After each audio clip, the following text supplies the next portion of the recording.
The transition from elementary school to high school was very, like, big change. It was a big change because the Inuit teacher, for one thing, we didn't do much of the Inuit we used to do in elementary. We would sew more instead of learn the words and just learn Inuit. And it was really hard because I thought that, there's older students here now, and I'm not the oldest, like, of the school, grade 6. And I had a lot of support from friends, and I was kind of shy. I couldn't, as a kid, I was really, really shy. And it was very life-changing.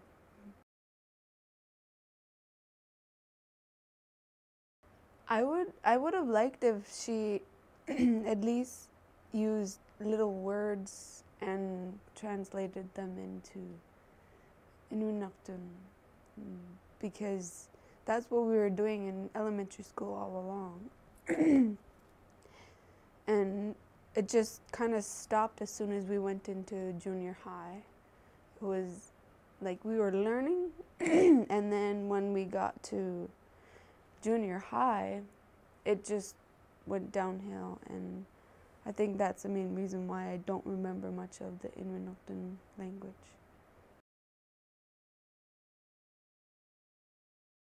Yeah, I'm very, I really want to know my language, and I'm thriving really hard to get to the point where I can understand it and speak it.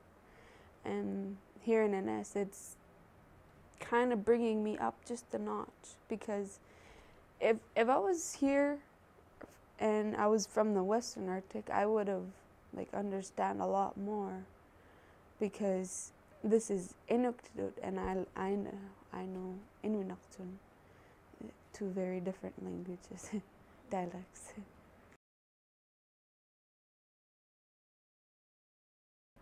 I'd say I really enjoyed the math.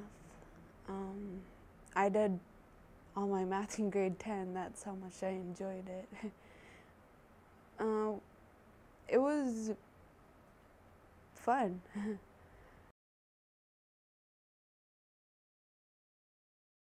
Well, waking up, I was always complaining about waking up in the mornings. Yeah, but I was just a go with the flow person. Well, I still am. And it was like, okay.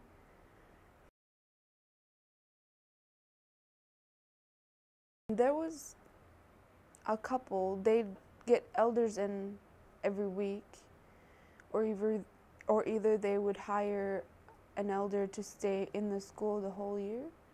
And every week we had a elders feast. We made a feast on Wednesdays, and we'd get a bus and pick up all the elders, and they just come and play board games and bingo and interact with the students. It was always really fun to interact with the elders.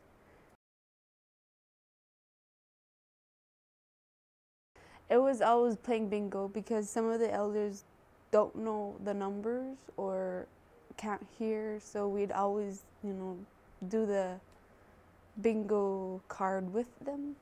Yeah, the elder may be speaking Inuit, but for just a little conversation with the bingo, I'd kind of understand them. It was very entertaining and educational.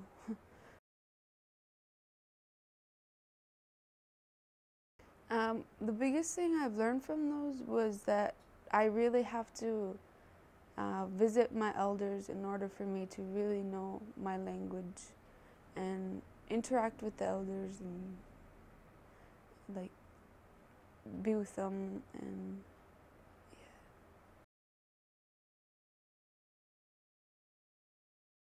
In elementary, yeah, but in high school and junior high, I learned more about the culture, but not the language. We were doing more traditional sewing in junior high, and actually in grade 7, I had an Inuit teacher for only a couple of months, but when we switched a class, because I had English with another class, and the grade higher than me, they had my teacher for another class. I'm not sure of what, but that class really pissed her off, and she got really pissed off that she quit that job. Really? So I thought it would be very beneficial to have her as a grade 7 teacher, but I guess she couldn't take the students, so she quit. And I was bummed about it, because, even in English or any other subjects, she would always speak Inuit to us, and it was very helpful, but then she had to quit.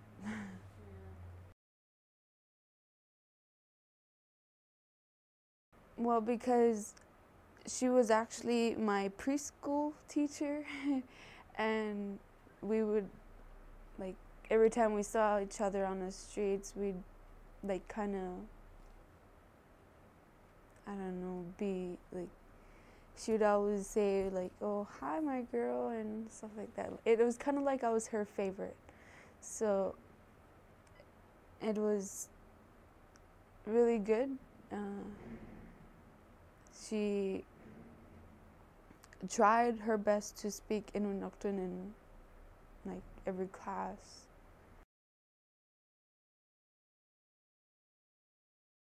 I would have at least found a very good Inuit teacher, because our culture is very important, and it has to be taught in school, because if it just stops after elementary school, that's not how we're going to learn.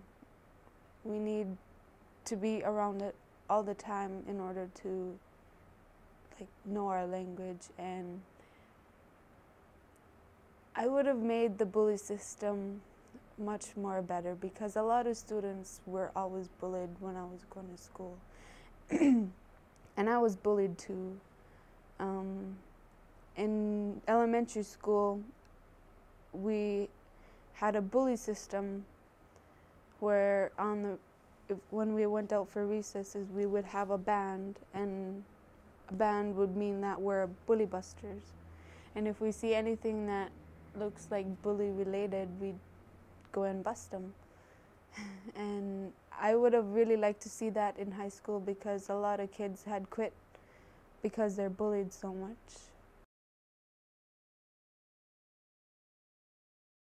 The kids that I saw get bullied, they were either, like, their families were poor, or they were too shy, or, like, the kids that weren't always hanging out with the regulars.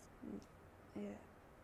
The ones that stay in a corner, those shy, quiet ones. I was actually one of them.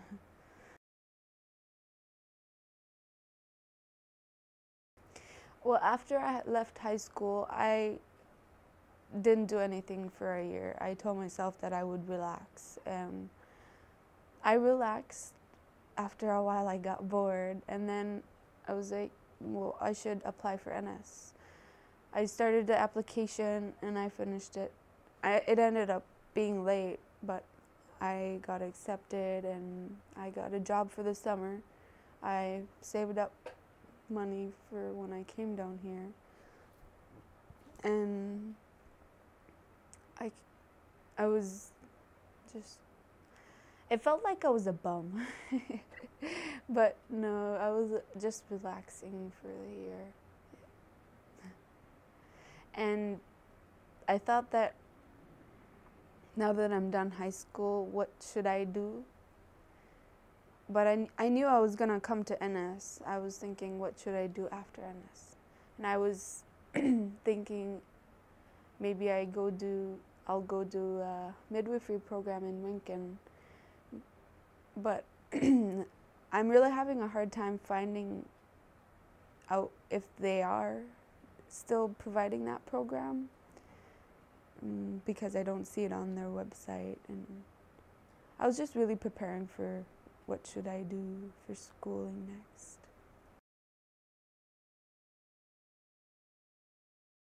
I mainly go online.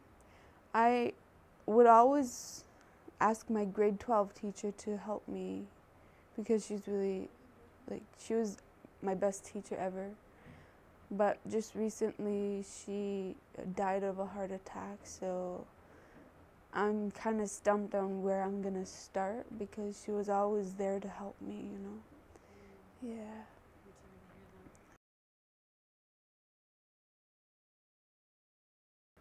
I called Arctic College head office, and I asked about it.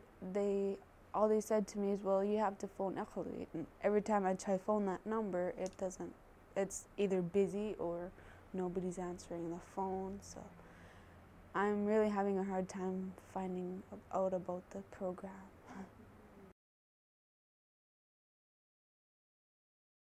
They're working out really good. It's fun. It's now getting really exciting. Yeah, going to Norway. This is my first time going out of the country, so I'm really, really excited. And everything's really good. I'm enjoying life right now. Being a student is very cool. Like, at high school, it doesn't stop there. You just keep going.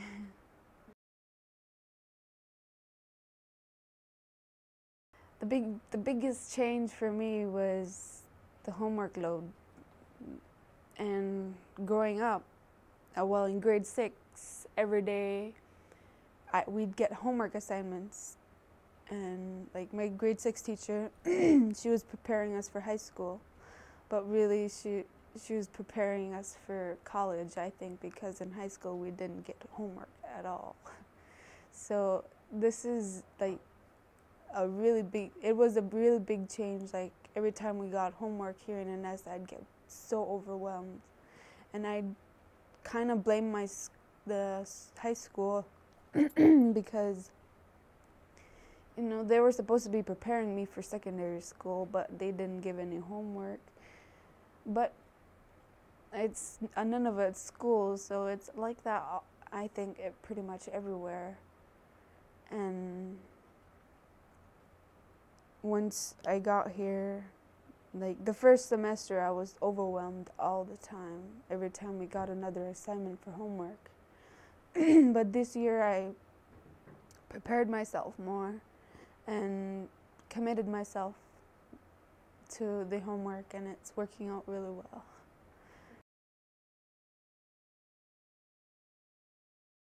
Well, my dream for 2 years, in English actually, we're doing a one-page business proposal, and my business proposal is actually going to school for midwifery. And we did like a page of where do you see yourself in 2 years, 5 years, 10 years. And I wrote for 2 years that I would be graduating from the midwifery program and hopefully working in Kugluktuk as a midwife, or either anywhere else in Nunavut.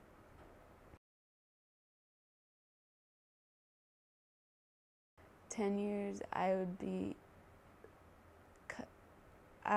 like, I hope I find a guy and start a family in 10 years. I would really like to start a family. I love babies.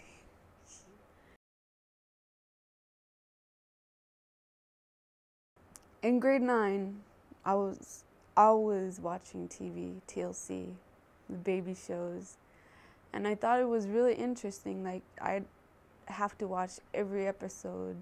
I was so addicted to it. And then I thought, you know, if I like this show, if I really like watching it, maybe I should try midwifery. Well, at first I thought OBGYN, and my grade 12 teacher, she suggested, well, to go to school for OB/GYN, it'd be like 4 or 5 years. And I'm like, well, that's really long. And she's like, maybe you should try midwifery. It's practically the same thing, almost, I think. But you go to school for a much shorter time, and then you start the job ASAP. So I'm like, that sounds really good. After my sister had her first two, like, I was in a delivery room with her first child, and I enjoyed it. Like, I like it. It's just one of my dreams. I'm really looking forward to.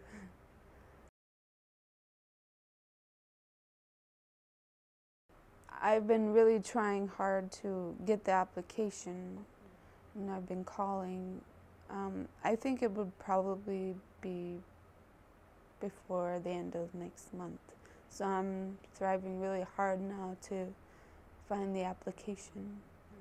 And if not, if I don't find it soon, I'm hoping that they take late submissions, like late applications, because I'm pretty sure they will, because in Nunavut, I don't think that there's many girls or guys who would want to take the midwifery program. I think that's why it's not on their web page.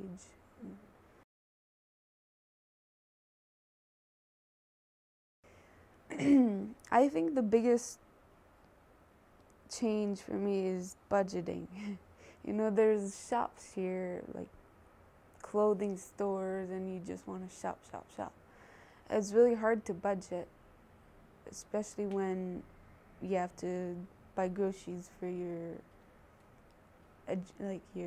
apartment, and you know, you pay tuition and rent. It's really hard. Being away from family is really hard for me.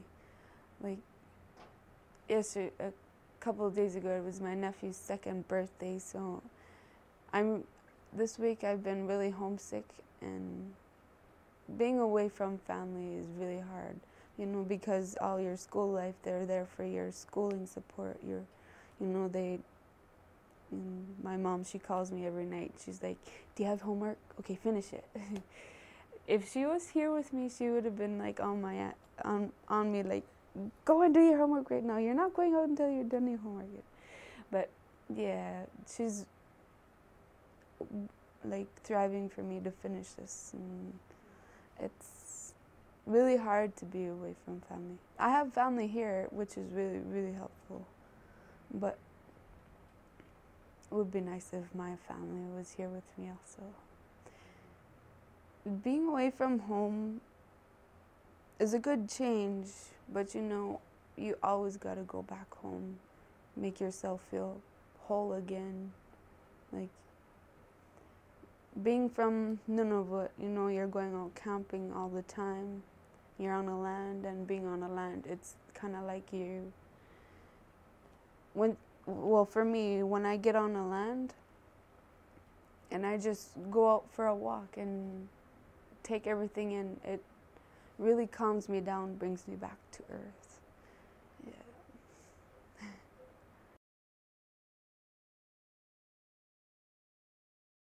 I encourage all of the students to finish their high schooling and graduate so that they can start a life, and it would be so much more easier if you graduated, because you can, after you graduate, there's a lot of doors that open for you, and it's just the encouragement I wanted to say to the students.